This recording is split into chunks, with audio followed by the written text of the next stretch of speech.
Okay, so we have the cycle here over and over again. Hopefully you don't have to do it too many times, but over and over again. Okay, so let's go to the most important part, networking. Okay, and I've talked about this. This is what clients pay me thousands of dollars for. I mean, literally this picture. Obviously, I give them tutorials, we work on it, but let's take a step back. If you want to apply on job boards and you're 22 years old, great. I think that's probably an effective technique.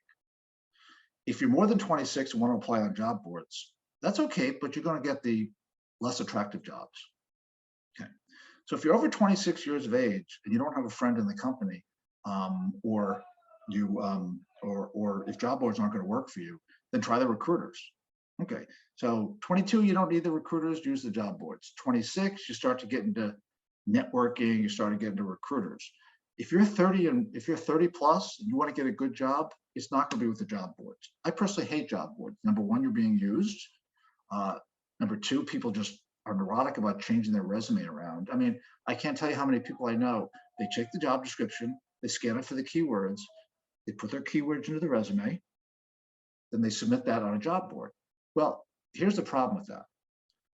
When you submit a resume on a job board, don't have an image or a picture or a table. You can't have non-ASCII characters, non-ASCII. You can't have non-ASCII characters on a resume.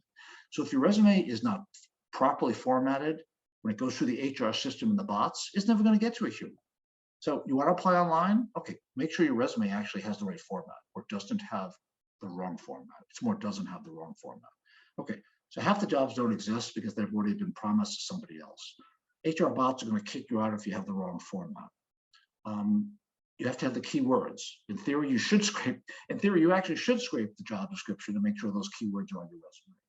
Okay, all of this for 50-50. Now, what happens in all these? So let's assume your resume gets through. So now the HR person, generally speaking, recruiting is done by more junior people in the beginning. So now the HR person says, oh, here are these 500 resumes that got through the HR system, or 50.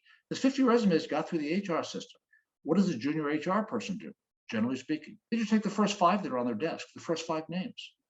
So you got it through, you're one of 50, but it's not a careful solicitation, careful collection process to figure out, well, who should I interview? The junior person literally just takes the first 5 names because it's easiest. They're way overworked. If they're in a medium or big company, even a small company, they're having 30 or 40 or 50 different searches going on at the same time, especially in this market, which is just so hot. So this whole thing about applying on job boards, from does your resume pass through? Do you have the right words? Is the format going to be okay? If you actually get to a human being, are they going to pick you out? So that's why I think job boards for young people is great. But at the end of the day, it's networking. I'll say this about recruiters. I think recruiters could be an extremely valid and very productive way to get a job. However, you have to keep in mind a few things about recruiters. Actually, I'd like to ask a question. Who here thinks that when you contact a recruiter, who thinks that a recruiter represents a candidate in the job search? So the question is, does a recruiter represent a candidate in job search? How about a Y or an N? Can I get a Y or N from anybody? Okay, a Y or an N?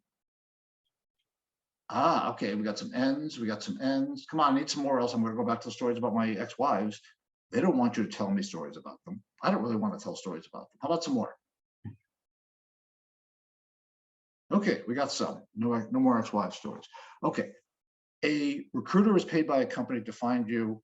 A recruiter gets paid somewhere between 20 and 25% of your base salary. Good money. A recruiter does not represent you. So that most people who answered it were right. Okay, we got some no's. Good. So we have some people who are knowledgeable about this. A recruiter represents the company. Recruiter doesn't represent you. Now, if you are the perfect candidate, you're their best friend. Why? Well, run the numbers. $200,000 job, 25%. That's a nice chunk of change if that job gets filled. So if you are the perfect person, you are their best friend. If you're not the perfect person, you're not. And a recruiter gets paid just like everybody else to do the least amount of work to be the most productive. So if you have a gap in your resume, recruiters say that's a harder placement, and it is, everything else being equal. If they're looking for Python and you don't have Python, but you got C++, you're not an easy fill. If they're looking for somebody with 5+ experience and you have 3, you're not the easiest fill.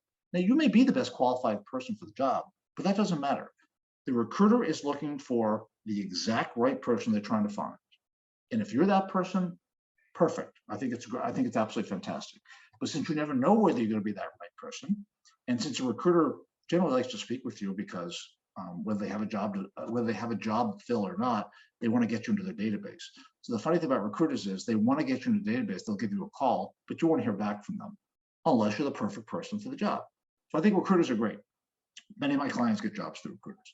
But we have 20 or some odd minutes left. Let's talk about networking and why networking is so important. Okay.